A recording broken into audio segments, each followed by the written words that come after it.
It was actually something that started just with a reading session, getting together and getting string trios out of the library at Juilliard, and we thought, oh, you know, what better way to spend an afternoon than playing music together, because it was something that we hadn't done since we were young as a trio.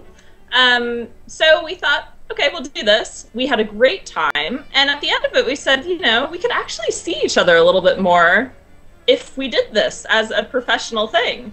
And so we got the idea to make a press kit and start, you know, calling presenters, sending out our information. And it was basically just as a means to see each other, because we live in 3 different places and it's very rare that we have vacations all together.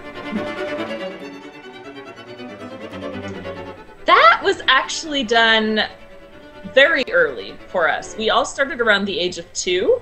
And my mom was a Suzuki violin teacher, so it seemed very natural that we would all start on violin, and my dad was a pianist, so we also played piano.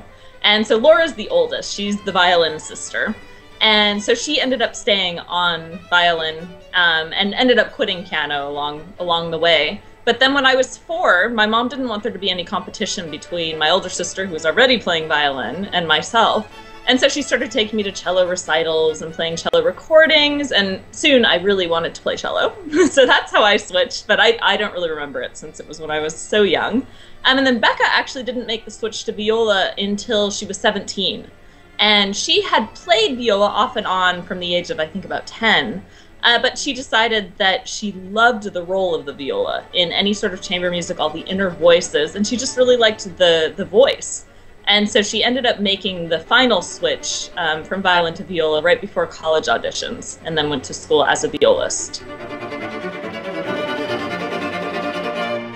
You know, the performance aspect is very unique, because I think since we know each other so well, we've played together so much, and just maybe our bond as sisters, I don't know. It feels very, very comfortable. It's almost as if we can read each other's minds, or, you know, you see a look and you know exactly what that means, or you see a breath and you know exactly what that means. Whereas with other groups, even if you've, you know, rehearsed for a few years together, you don't quite have that same sort of comfort on stage. So the actual performing is very, very comfortable and can be very fun. The rehearsing, on the other hand, is not quite as much fun.